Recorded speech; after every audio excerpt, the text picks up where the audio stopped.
Go live. So, all right, today we are diving into a pretty wild stat. Marriott and Hilton owe nearly $7 billion in loyalty points to travelers. So we're asking, is this actually a problem or one of the most powerful tools in hospitality? We'll also get into the race to grow mid-scale brands, Delta raising bag fees, tisk tisk, Wyndham's expansion into Mexico, and we're trying a new game, by the way, that might expose how confusing hotel brands really have become. So let's get into it. You ready, Steve?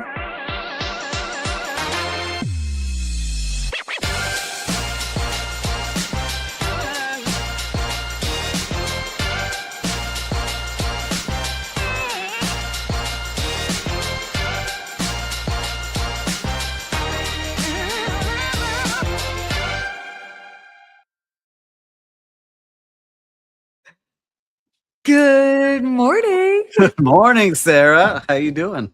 Just still waking up the face. Yeah, you're waking up. You're in a new place. Where are you today? I'm in Los Angeles today. Man, you're all over the place. So Los Angeles today, back to Las Vegas, and then, hey, where are you going next week? Next week, guys, you are going to want to tune in next week because we're going to be together in person. Yes, we are in Miami, Florida. Oh my for gosh, C-Trade, which I've never been to, which I'm excited to go. So a giant conference, the conference for cruises and learning about everything that's going on. And I'm really excited. I see a lot of cool stuff going there. But Sarah, I know you're a veteran of doing it and you convinced me to go. What am I going to be seeing when I go? It's really awesome. I think especially because, we're hoteliers, so we're used to that whole scene, but to see what's going on in the whole cruise industry, they're very forward thinking, the things that they're able to create and make happen. I mean, this is really the heartbeat of it all. So you can find out what are the new trends, like what's been working, and everybody who's anybody in cruising is there. I'm actually going to be speaking on Wednesday after our show. So I'll be on a panel talking about, get this, what I'm an expert in, but AI and the future of the cruise industry. So it's going to be an interesting panel, that's for sure. All right, I'll be there for sure. I'm excited to be there next week. All different things going on, opening parties. So if you're going to be at C-Trade, let us know here in the comments. Would love to see you there and say hello. And then if we don't do it in my office, I'm going to try to see maybe we could do it somewhere on the beach too. I'm going to ask around a little bit, but we'll see. Oh, wait, what? Yeah, maybe we could do Lowe's Miami Beach. If you're watching, they're doing some big press conference there for some people. Who knows? Maybe we could do something. I think it'd be fun. That would be awesome. Wait, I'm taking a look here at our show notes. We're going to do a little sponsor shout out. Oh my gosh. Can I just say something and you can tell it who the sponsor is? Yeah. Guys, we've been doing this for how long now, Sarah? How many years? 4? 3 years. Three. And now we've got a big sponsor joining our show this month, and we're very excited to have them. We're big time now, Sarah. Who do we got? Big time. We've got Vrbo. That's right. Thank you, Vrbo, for sponsoring the show. Listeners and viewers, take the time. If you're not ever used Vrbo, go check out their website, vrbo.com. They've got some great things. If you do /good morning, you'll get access to some great giveaways and specials that they have there for us. And I'll double check what we have and we'll say at the end of the show. But I know, go to vrbo.com /good morning. We'll have, it'll be great to have you guys check them out. Yeah, they are our sponsor for the month of April. So thank you so much to Vrbo, and yeah, check them out for sure. I've actually had several clients that have booked with them. So that's always cool. Yeah, and we list all of our properties on Vrbo for Tangy that I manage. So really great things there. We love their support and we appreciate you being here, and you get the OneKeyCash rewards for eligible properties listed on that link, and I have some that are listed on there as well, so we'll be great. Ooh, love it when it's a full circle moment. So wait, before we get into our stories, how's your week been? I miss you. I know, it's crazy. It was a lot going on. I've been getting a lot of stuff going for my hotel that we're building. Baya has been a big thing. We have we're gonna do groundbreaking in 2 weeks, so that's been all focused on that. So we'll have some things come out for that I'll talk about. And then really just checking out all these cool landscape hotels. I went down to the Everglades National Park all the way to the end and checked out their glamping setup that they have out there, and the only restaurant in the Everglades Park, which is run by Guest Services, Inc. And they're a big company that does a lot of the hotels in the national parks. And it was really cool to see sold out people in these tents in the middle of the Everglades. Very cool. That's wild. Did it help kind of give some inspiration as far as? Yeah, I'm not a roughing it kind of guy. I need air condition and bathroom and luxury linens, not You're just one a of tent. those? Yeah, I need. Where's the spa? Where's my restaurant that's going to be at? That's what I'm I one need. of those too. I'm one That's of what those. I'm building. That's what I'm building. So that will be cool. What about you? Where have you been? I was in, oh my gosh, this is going to be hilarious. I was in Las Vegas and I had a friend join me who insisted on going to the show Magic Mike. And so you're like, no, she did. But it was very interesting because they like tried to weave in. For anybody that doesn't know what Magic Mike is, there was a movie that had Channing Tatum in it, and then they made it a show on the Strip. And my guess is they probably are constantly trying to like evolve the storyline. And it's like they had a female host and they had all of this. They did have some actually like professional dancers that were like Cirque du Soleil. Oh, there was like a Cirque du Soleil moment in the middle of it that I was like, all right, is this what people came for? It's all good. But it just was fascinating because it's like, it made me think about, and by the way, this would go to any of the shows on the Strip. People are probably just like they're constantly kind of like reinventing these shows. They can't keep it stale. They can't keep it the same way. A lot of competition. And totally. And so I thought that was kind of interesting that I was like, oh, interesting angle. But was looking around, everybody seemed to enjoy themselves. I couldn't wait to get out of there, but you know. I like Paul's comment. I like it. He goes, I think Sarah's friend was Sarah. No, Paul. Oh, Paul. Oh my God. It's all right, Sarah. It's all good. Well, I'm glad you enjoyed the Magic Mike show. I'm sure it was fantastic. I survived it. Let's put it like that. You enjoyed it very much. And so listen, again, shout out to VRBO, Vrbo. Love you sponsoring our show. I think we get into the news. What do you think? Yeah, I like this one. This is an interesting topic I kind of covered on the Skift Daily Briefing. But the $7 billion loyalty IOU problem and sort of, well, arguably power move. So this is interesting. Marriott and Hilton owe nearly $7 billion in unredeemed loyalty points. So just across the industry, the number exceeds $11 billion, which is kind of wild, but it also makes sense. And so it's interesting because of how hotels kind of treat this. So it's not like traditional debt, but it's sort of like that promise, that like future demand. Yeah.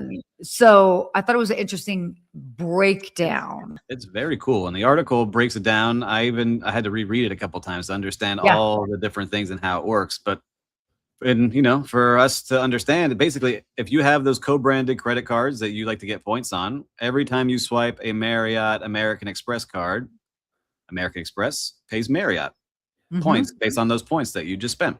And they collect that and they hold on to it. And then as guests, it's up to us to use our Bonvoy app to then check in and use our points. But a lot of those points don't get used. And so this has become a giant, really future revenue that these hotels are holding on to. So Marriott said, look, man, we had a $436 million gap that people didn't use their points last year. So it then just becomes free money for people using these things. And so the hotel then can then say, hey, big bank, I'm going to JP Morgan. I've got, $7 billion sitting here on my balance sheet and I want to take a loan against it. And so all of a sudden this becomes very, very valuable. And then I was running some ideas, through ChatGPT. It's like, how can this go bad? It's really if the economy tanks and people still want to travel, but they're not swiping those credit cards is when things get it could be trouble for these hotels. But then they could just raise the amount of points. So if a room costs, 20,000 points today, they can say, oh, it's 50,000 points now to get the same room. So they have ways to protect themselves. So it's really interesting to see how hotels are selling future reservations without having to risk anything. This is interesting. Cody just chimed in. Cody Brown, hotels need to go back to $80 a night instead of $250 a night. Well, I guess that would depend on the market. There are some markets that they would be a dream if they were $250 a night. It would be a dream if you could find a hotel in Los Angeles for $250 a night, even parts of Miami, right? Yeah, I mean, you can find some. I may not stay in those. It's a little rough. But Yeah. that's where some of those, Vrbo come in good for that because you can find some good deals in some apartments and different things there. Yeah. Um, but what was cool to see is like I'm testing this out now too on a much smaller level. We're selling future reservations for our project, and it's amazing to see how many people are reserving ahead of time to get a discount on their Mm-hmm. rooms. Mm-hmm. But we're treating that like, hey, we collect this money, but now once they check in, we have to use that money to pay housekeepers and engineers and front desk and all the people that will be there. So it's an interesting balancing act, but it's really a way to make money without risking too much. And then it's like a gym membership, right? Like they bank on people not going to the gym Oh, and making totally. sure that they collect that monthly revenue. Exactly. It's interesting. I mean, and it's so funny because I always have so many people ask me about like, oh, should I use my points for this? I was like, you should just use your points because they're constantly decreasing in value. And it's like never sit on points. In fact, I'm going to be staying in Miami on points. And I was like, oh, I'm using so many. And then I'm like, but like that's what they're it's for.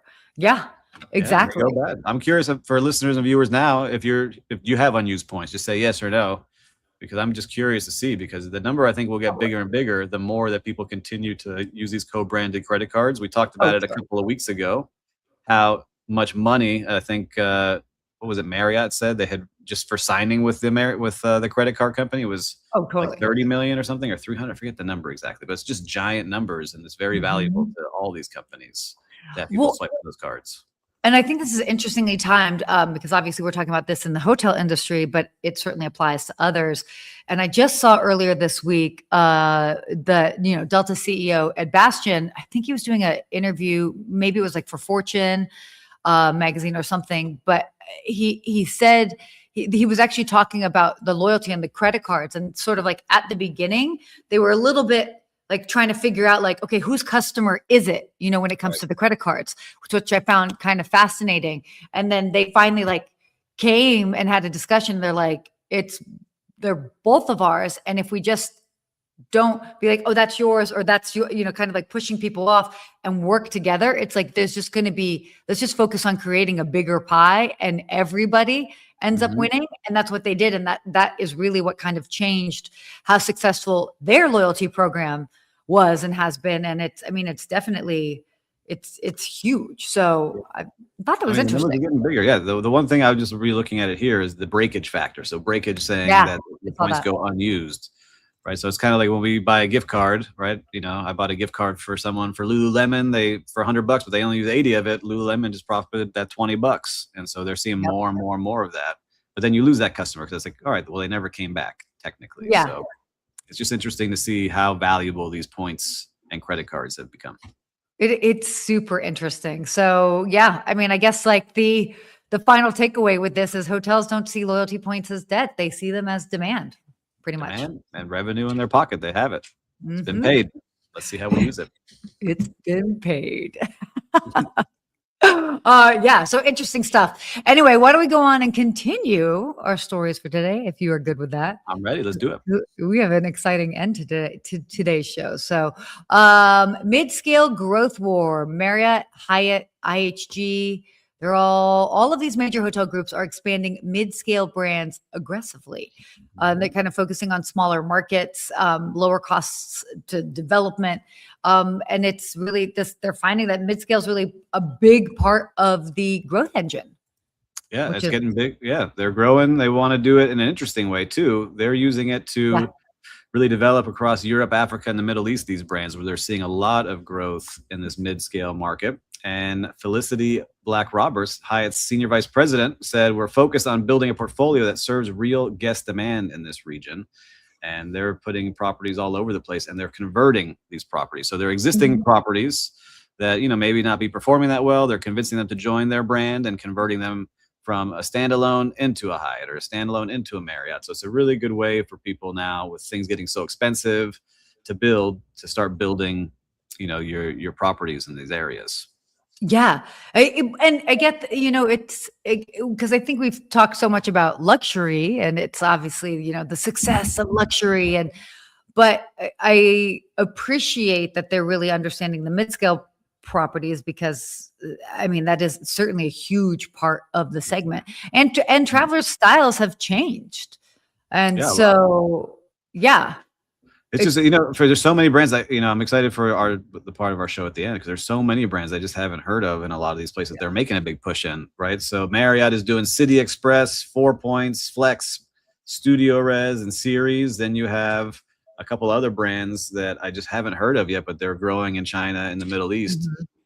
Your Cove by Hyatt, I haven't heard of. So all these brands they're mentioning kind of in this mid-scale, low staff, a clean room, maybe a free breakfast to get you in there and make sure you have a nice place to stay, but also being able to grow your inventory for the big brands. How you continue to grow is continue to make those brands get into this mid-scale that's been needing help, because we've talked about it 100 times. The luxury continues to pump and do really well.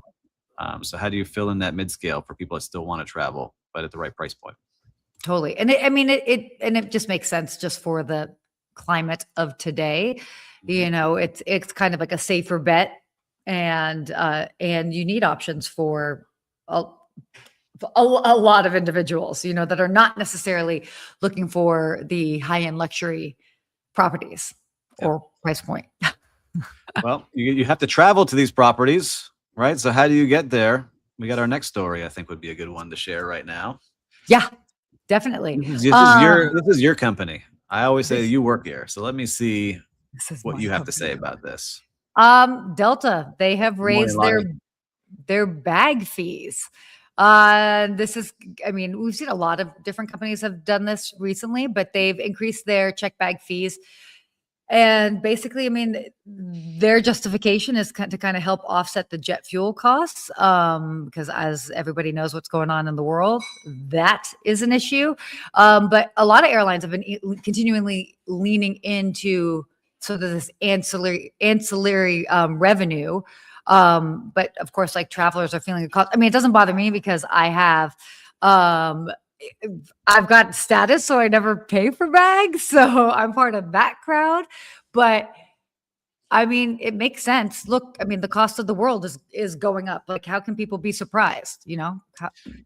Yeah, you can. Look, and last week they weren't the only ones. United Airlines did it. JetBlue both announced that they would increase their baggage fees. And, they said the average jet fuel price as of today is $4.69 a gallon. So like United CEO Scott Kirby was saying that he expects fares to increase by 20% right now. They're forecasting oil prices to hit a peak of 175 a barrel and stay there for a while. So they're starting to see that this is going to be the new norm. And I guess if you put this in hotel context, it's like when you raise your resort fee $1 or $2, right? That's just how you cover things without raising hotel prices. And it's going to be interesting because, when people search, it's another part of the search. They're searching for how much that flight will be. It doesn't include the baggage fee till you check out, right? So this is a way to keep your prices competitive with everybody else as you're searching for where you want to fly. And then they'll hit you at the end with your baggage fee. Yeah. I don't know. It doesn't get me riled up like it might get other people riled up. But I'm also looking at the bigger picture and grateful that we have jet fuel. Yep. Because there are some countries that are going to be really having to we were seeing some countries have to actually cut flights. So I know it kind of takes us out of our little insulated American US bubble for a moment, but that's kind of, it's just the world that we're living in right now. And prices are going up, and it's like, just be grateful that you can get a flight. And we have someone mentioned, will prices come down?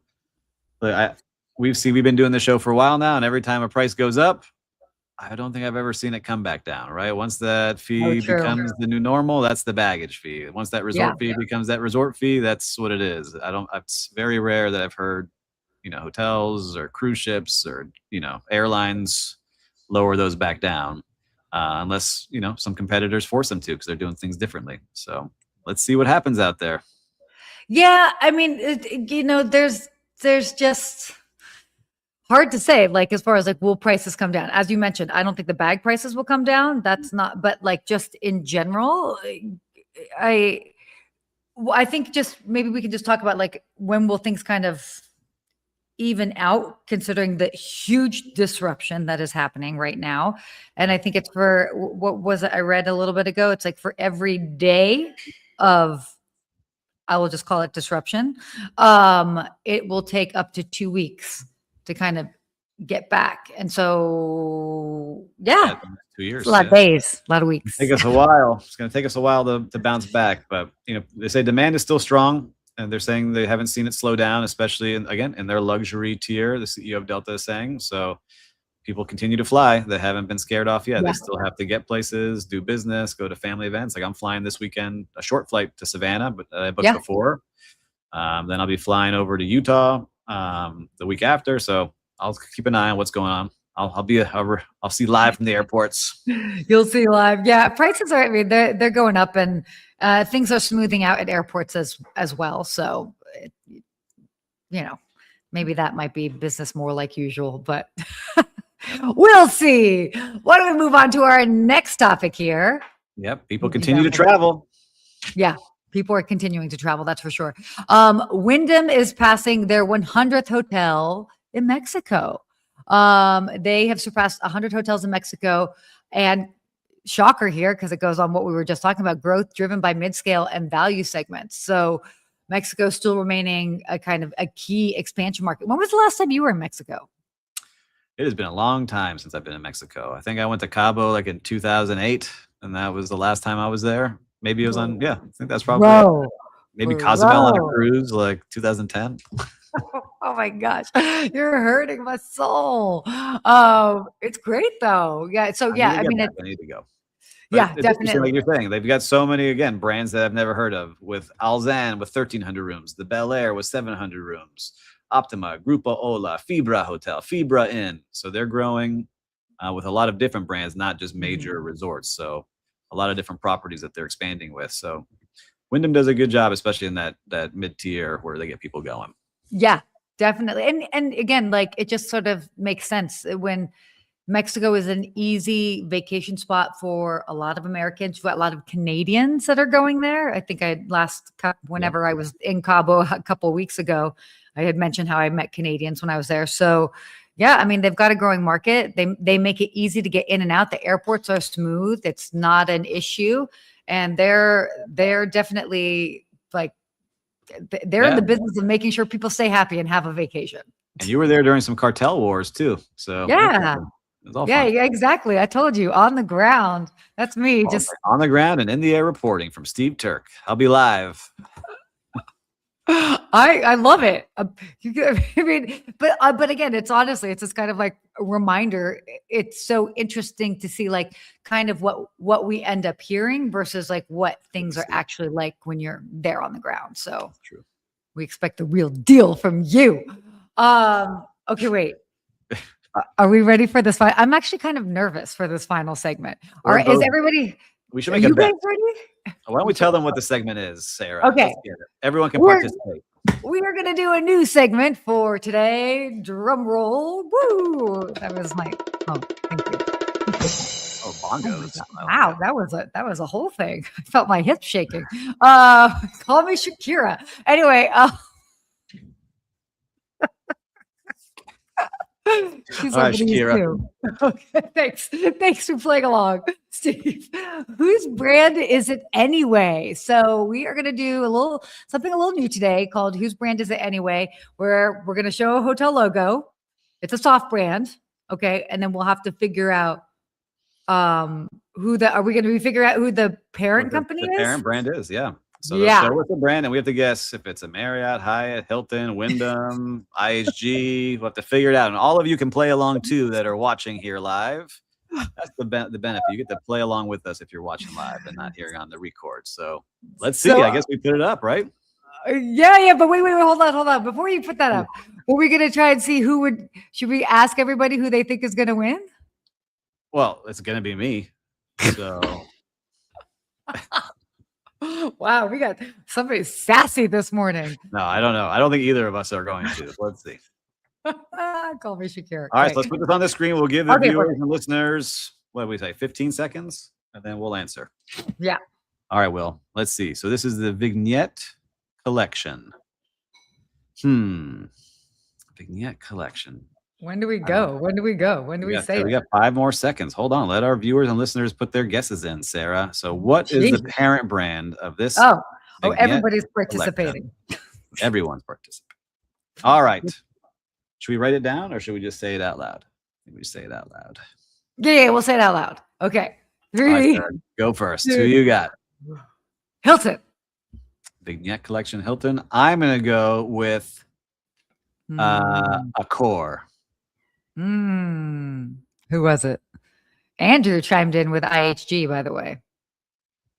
Oh, what do we got? What do we got? I'm nervous. All right. Who is it, Will? IHG. Oh, we got an insider on Andrew, I think. Vignette collection IHG. Let's pull up the website and put it up here. I would love to see Vignette collection and what they've got going on. We're double checking our answers. It is IHG. And look at this, a collection with a difference, with people at the center of every experience. All right, very nice. They got the Ciel and Dubai Marina. The Fairview Hotel, Nairobi. Looks very nice. Palm Springs Hotel, Chengdu. Some nice, beautiful properties. The One Shanghai downtown. Very, very nice. There it is. Vignette collection. We go. I like this. We got to do this more often because I had no idea that correct. Was IHG, but it is in their luxury tier. He said an interesting point. He's like, if people in the industry don't know how we do, know this, how can we expect guests to know it? Yep. Yeah. They just show up on the app.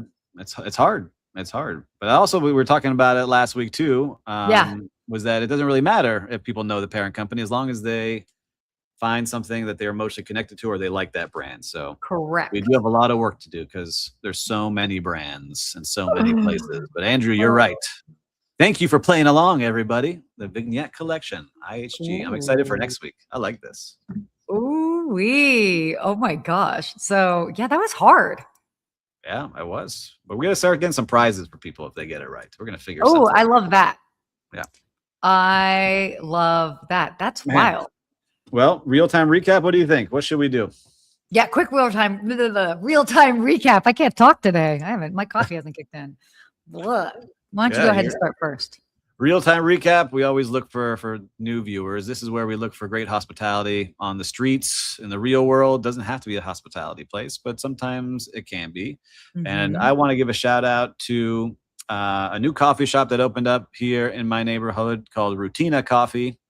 I went in there and I've been there a couple of times. They've now learned my name. They know what I like to drink and they're making suggestions now of things I should try.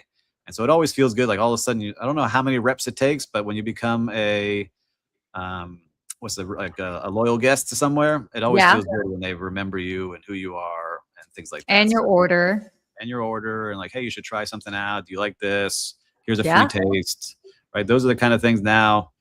It's a pricey cup of coffee, but I will continue to go back for those things. I'm actually looking forward to going today. So those are the things I look for. And shout out to Rutina Coffee in downtown Miami. I love that. Goodness, I'm trying to see my little real-time recap. I ended up, there was one of my favorite sushi restaurants in Las Vegas I went to that I actually went there over a year ago and came in. And again, it's a simple reminder. It's a restaurant. I haven't been there in many, many months. And they remembered me and who I was. And it was just nice. And I got to go in with my friend Gigi, she always has a very unusual order. So, but they were super accommodating with that. And again, the simple things of you like to go back to places that you feel welcomed and remembered. That's so simple, but that's about it matters. Those are the big things. Yeah, definitely. I love it. We had a great show here. And as always, listeners and viewers, we shared some fun things, especially our new Whose Brand Is It Anyway segment. Yeah, that was pretty fun. Get some more people to play with us. Why don't you pause this, go share the episode with them. And as I always say, if you have not subscribed yet, what are you waiting for? It's free. There's not a lot of free things out there in the world. So just push that button, subscribe. We would love to see you join us every single week. And a big shout out to our big sponsor of the month, Vrbo. We love having you as a sponsor. So make sure to check out vrbo.com/good morning. And you will get access to OneKeyCash rewards for all the eligible properties listed there. So listen. I love it. Until next week, everybody. Stay hospitable.